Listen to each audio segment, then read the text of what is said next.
Welcome back to ATL Day Ones. I am Tenitra. That's Jarvis, even though he's not sure he's Jarvis because he's looking around wondering if he is Got or a little he's not. confused for a little bit. Yeah.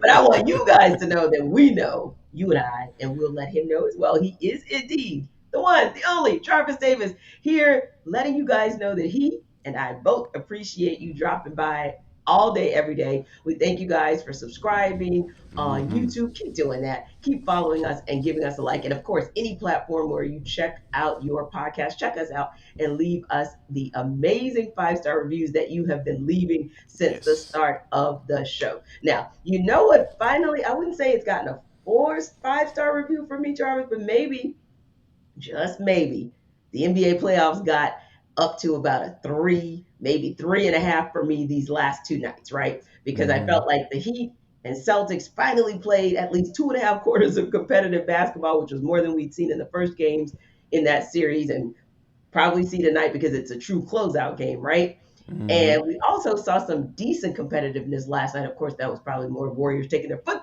off the gas in the third quarter. Mavs taking advantage of it though. But then in the fourth quarter, the Warriors like, man, listen, let me stop playing with these people. Let me put foots on next and dead this thing. So 6 time going back to the NBA Finals in 8 years. 8 years. Goodness. Unbelievable what they have been able to Ridiculous. do. And Jarvis, it's a really nice mix, and that's kind of what we're going to get to today as well, of veterans and younger guys that they acquired through the draft. A few pieces coming back, even like your veterans, like an Andre Iguodala, who hasn't played in the postseason, but was able to give them something here and there. Just a nice mix. So I'm very interested to see if they are indeed, if Steph's going to get that fourth chip, if you will. But on the flip side, also, of course, everybody in the ATL is glad that we do not have to hear another word about Dallas or Luca. Just saying. No more Dallas, no more Yes. Doncic. Everybody in the A is pretty much good on that. Yes, sir. Bye bye. Exactly. So now we can just sit back and wait for what the Warriors are going to do. And also, I know most people in the A, if not all, are rooting for Jaylen Brown and the opportunity to see the local Wheeler products be able to perform on the biggest stage and get to the NBA Finals. That said, that's another team, Jarvis. Couple of acquisitions, reacquired Al Horford, took that base, that core of young players, and made something out of it. So it made you and I think this is where we start to think about what the Hawks need to do to get there. Folks falling Hmm. in love with this name and that name, throwing names out there. But when it comes to trying to upgrade a roster, you can't just look at a name. You've got to Right. look at what that person is doing, where they're producing at this time in Yes. their career. So Yes. 6 years ago, Jarvis, 6 seasons ago, word on the street was that Kevin Durant was at least considering the Hawks, right? Didn't Hmm. quite go their way. Everybody thought he A was lot of going to people Knicks. forgot about that. Exactly. Some people actually thought, okay, if not Hawks, yeah, yeah, we see him going up to the Knicks because by that time the Wizards, his home team, so to speak, were out of the running. And then all of a sudden, Bruh came with the Warriors, and we all know how that went, right? And Yes. then again, a couple years ago, when he was back on the market, the thought was, wow, maybe we could get a meeting, get back in the sweepstakes. Ultimately, he goes to the Nets. Well, now we know that the experiment isn't quite working out in Brooklyn. So if he Hmm. doesn't stay in BK, Jarvis, you think that maybe Travis Schlink should try to set a meeting again? Whew. All right. So, I had to do my research on this one, T, because, like That's I'm a my guy favorite. that You've I've been waiting to see always what you been, say. I always been a guy that, to kind of tread lightly when it comes to names, right? Because Kevin Durant immediately, oh, wow. Woo, yeah, let's go get him. And I started digging into the numbers, right? So I Mm-hmm. started looking at the numbers, all right? So he only played 55 games this season. Yep. Okay, all right, cool, that's understandable. Mm-hmm. But he still averaged 37 and 6. Yeah. So yeah, he's still productive. Yeah. If he Yes. if he can do that right there, he's still productive. All Mm-hmm. right. He averaged 37 minutes per game in the regular season. And then he cranked that bad all the way up to 44 minutes in the playoffs. Like, Yes. so, and we know one of the reasons why is because Brooklyn team they don't have any depth. Like that's just what it Yeah. is. Like they don't Yeah. have any depth, and I think at age 34, Kevin Durant Mm-hmm. cannot. He cannot. And let me repeat that. He cannot carry a team.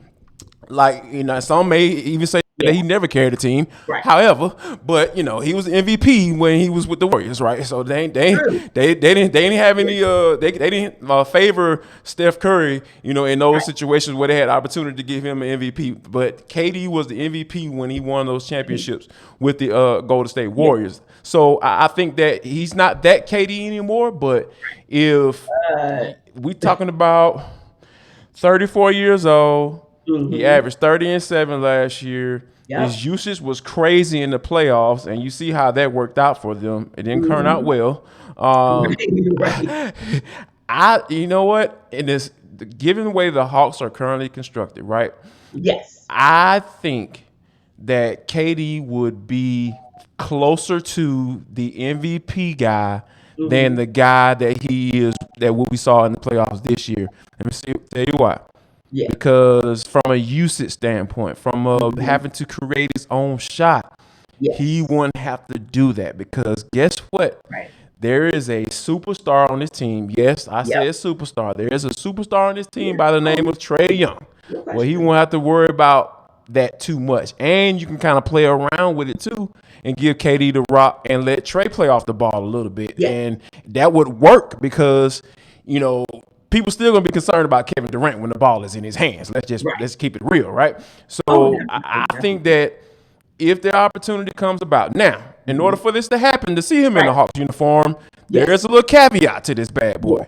Yes. If Do the math. Make if the the math fast. reports, if the reports, like I said, well, I'm gonna get to the math too. So if the reports are true that there aren't that the Brooklyn Nets aren't willing to give Kyrie Irving an outright extension. Now we know that's the reason why KD went to the Nets. That's the only Yeah. reason why we even talking about this. So if Kyrie Irving ends up not being coming back and being a net this year, there's a Hmm. big possibility that KD moves, right? So and I start back to the math, right? I Hmm. went to the math piece. So went to the little NBA trade. And I know people like, oh, that little stuff. No, it's real. It's Oh, real yeah. deal. Yeah. So Yeah. I put in John Collins. I threw him in Hmm. there. Then I put in DeAndre Hunter. Put him in there. Hmm. And then I threw in a guy that, his contract isn't fully guaranteed and they might be able to play around with that to make the money work. And Danilo Gallinari, right? And I put Mr. Durant in there. Trade work. And Yeah. now I know Brooklyn in real life is probably gonna Hmm. want some first round picks because they gave all of them away to Houston when they tried to get James Harden. They basically traded away their whole future. So Yeah. I think that you have to throw a couple first round picks in there. I throw the New York one, the Hawks one this year, like whatever. All right, okay, we throw those two in there and we'll roll with that. So Yeah. if that package works, run it. Like run. Like if they answer the phone and they say, you know what, that's a starter, that's a conversation starter. I'm Hmm. all in. Go get KD. Go get KD. And Yes. yeah, I wouldn't. I don't know if I can say I'm all in per se, but I'm close to all in. I think the one thing that gives me trepidation or gives me Okay. some bit of pause in there is probably not wanting to part ways. I part ways with John Collins, by the way, Okay. and part ways with Danilo Gallinari because I truly believe there is almost no trade scenario out there where you're not going to have to give him up this offseason. Yeah. I don't know. There very few Because it trades. benefits teams who are trying to, free up money in the following year and all that stuff. So Exactly. yeah, definitely. Exactly. And he can be one of those pieces maybe in a three-team trade as well. So I just feel to your Yes. point about his contract. So I feel like I'm okay with that. And I'm okay with parting ways with John Collins too, because for what you would get out of KD, we will more than compensate. I Ooh. probably have a little bit more of a struggle bus for DeAndre Hunter. Okay. I don't know if I like that much going away with that package, even for a KD. Now, you make a good point about the fact that he did play 55 games, and that's pretty impressive for Yeah, 34 years. that's And solid. that Yeah. is somebody who really was not on a load management schedule per se. Those 17 games that he was out, like he was actually injured, right? Yeah. So different than what we've seen a lot of the time. And then, like you said, just basically dragging the Nets through even the portion of the playoffs that they got through. He was really Yeah. just dragging them through. So I like it, but I don't love it. But I will admit to you this. I always say if you don't love something, where's the better solution? And honestly, it seems like every time we go somewhere, like even when I, dig deep into the numbers, other than Derek White, that's the only one that I like, love to pieces, and always have thought that Okay. that was. I always thought that was, now that's the piece I thought the Hawks missed out on the trade Mm. deadline. But I suspect the Celtics won't be letting him get away, No. unless it is Yeah. something monster that, like, they've got to probably throw in the kitchen sink as well. So, like you said, we talked about, the possibility a couple of weeks ago of Joel Embiid, and I said, hey, nothing is off the table at this point, and so I'm still kind of right there. So I think KD would be okay, but I'm still kind of looking at the numbers and kind of looking to see he gives us a decent amount in terms of 7.6, around 7 8 rebounds averaging per game. But if I'm Mm. going to give away JC, and I'm going to give away Dre, and I'm going to give away some of that productivity of rebounding that I got from Gallinari, then I guess that's my question: where do we get more of that defense from that we're so desperately needing for the Hawks? Because even Luka Doncic had to say this last night. He knows, he acknowledged the reason they lost is because they don't play good defense. The one game they played good defense, they won, and the millisecond they took their foot off the gas, they almost lost that game. What did he do? He went and he also improved his defense in the offseason. I think I'm just looking for maybe that one guy. I'm still a fan of kind of looking out for that final guy at the two spot, because Mm-hmm. I feel like more than anything, it's the Hawks backcourt that is in desperate need of someone who just embraces, two-way play at all times. So when we come back, we're going to talk about embracing the old school, what you might want to see again, what you don't want to see, as well as maybe talking a little bit about what the MLB needs to embrace. Come on, baseball. We'll talk about it in For the Culture on the other side.